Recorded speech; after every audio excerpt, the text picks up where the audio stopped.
नमस्कार प्रियजन, मेरा नाम पूजा भूटानी है। मैं अपने चैनल यूनिवर्सल लॉ में आप सबका तहे दिल से स्वागत करती हूँ। प्रियजन, क्या आप जानते हैं कि जब भगवान विष्णु ने श्री गणेश जी को अपने विवाह का निमंत्रण नहीं दिया तब क्या परिणाम हुए? अगर आप नहीं जानते तो चलिए मेरे साथ मेरी यूनिवर्सल दुनिया में। नंदिनी नंदित मेदिनी विश्व विनोदिनी नंदनुते गिरिवर विंध्य शिरोदिनी वासिनी। तो चलिए प्रियजन, देखते हैं कि जब विष्णु भगवान जी ने श्री गणेश जी को अपने विवाह का प्रथम निमंत्रण नहीं दिया तो उसका क्या परिणाम हुआ। एक समय की बात है, श्री विष्णु जी का विवाह माता लक्ष्मी जी के साथ होना तय हुआ। विवाह की तैयारियां जोर शोर से होने लगी। सभी देवी देवताओं को निमंत्रण भेजे गए और विवाह के दिन सभी देवी देवता अपने जोड़ों के साथ विष्णु जी के विवाह में उपस्थित हुए। पूरे विवाह समारोह में सभी प्रकार के देवी देवता उपस्थित थे, परंतु श्री गणेश जी महाराज वहां किसी को उपस्थित नहीं दिखाई दिए।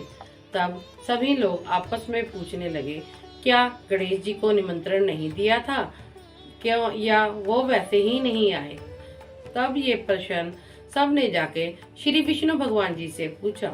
तब श्री विष्णु जी महाराज ने कहा कि हमने भोलेनाथ जी को विवाह का निमंत्रण दे दिया था। गणेश जी चाहें तो उनके साथ विवाह में आ जाएं, अन्यथा ना ही आए तो कोई बात नहीं।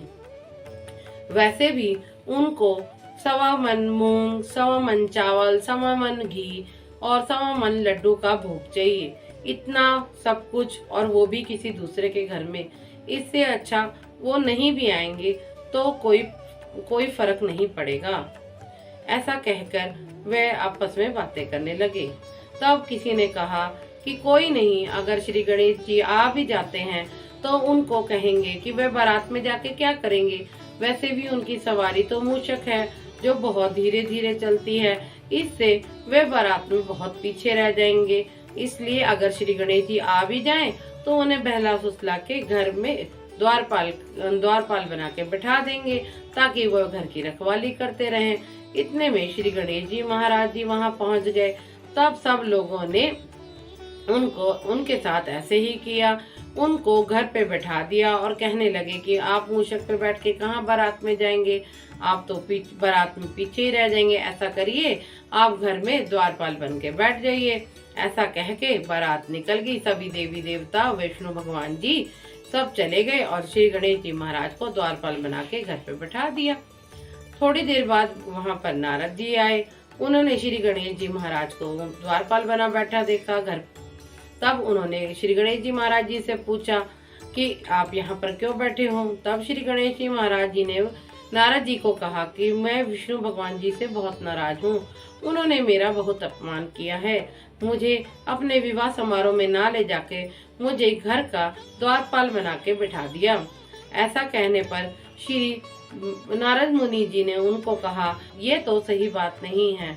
आप ऐसा करिए कि अपने मूषक को उनकी बारात में आगे आगे भेज दीजिए ताकि आपके मूषक जमीन खोद दे और जमीन पोली पोली हो जाए और इससे उनके रथ धरती में धंस जाएंगे और उनके विवाह में बाधा पड़ जाएगी। तो श्री गणेश जी महाराज को ये बात सही लगी। तब उन्होंने अपने मूषकों को आज्ञा दी कि वह बारात से आगे जाकर रास्ते की जमीन खोद दें। तब उनके मूषकों ने उनकी आज्ञा का पालन करा और रास्ते में जाकर सारा रास्ता खोद कर पोला कर दिया। जब बारात उस रास्ते से गुजरी तो विष्णु महाराज तथा अन्य देवी देवताओं के रथ धरती में धंस गए। लाख कोशिशों और प्रयास के बाद भी रथ के पहिए बाहर न निकले। तब सब देवी देवताओं ने विष्णु महाराज जी से कहा कि आपने गणेश जी का निरादर किया था। तब वहां नारद जी महाराज पहुंचे और उन्होंने विष्णु महाराज जी से कहा कि आपने श्री गणेश जी महाराज का निरादर किया था, इस वजह से आपको ये परिणाम भुगतने पड़ रहे हैं। तब सब देवी देवताओं ने विचार किया और उन्होंने शिव भोले से प्रार्थना करी कि वह श्री गणेश जी महाराज को बुलाएं। तब श्री शिव जी ने नंदी को आज्ञा दी कि वह श्री गणेश जी महाराज को लेकर आए। तब नंदी गए और वह श्री गणेश जी महाराज को विश्वनाथ जी की बारात में लेकर आए। तब सभी देवी देवताओं ने विधि विधान पूर्वक श्री गणेश जी की पूजा अर्चना करी और उनसे माफी मांगी। उसके बाद फिर रथ के पहिए धरती से बाहर निकल आए, परंतु रथ के पहिए इतने टूट फूट चुके थे कि उनसे बारात आगे ले जाना असंभव था। अब वह सोचने लगे कि अब क्या करें। तब पास के खेत में एक खाती काम कर रहा था। तब उन सभी ने उस खाती को बुलाया और रथ के पहियों को ठीक करने के लिए कहा। खाती ये कार्य करने को राजी हो गया। उसने सर्वप्रथम श्री गणेशाय नमः का जाप किया और मन ही मन श्री गणेश भगवान को याद करने लगा। इसके बाद उसने सारे रथ के पहिए ठीक कर दिए और फिर जब सारे रथ के पहिए ठीक हो गए तब उसने उन बारातियों से और विष्णु भगवान जी से कहा, क्या आपने अपने कार्यों की शुरुआत होने से पहले श्री गणेश भगवान जी को वंदन नहीं किया था?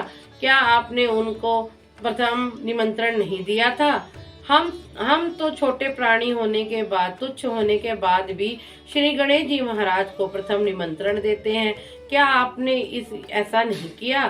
क्या ऐसा करने में आपसे भूल हो गई? तभी आपको ये विघ्न देखना पड़ा। अगर आप श्री गणेश जी महाराज को पहला निमंत्रण देते और उन्हें सादर पूर्वक अपने विवाह में निमंत्रण देते तो आपको ये दिन नहीं देखने पड़ते।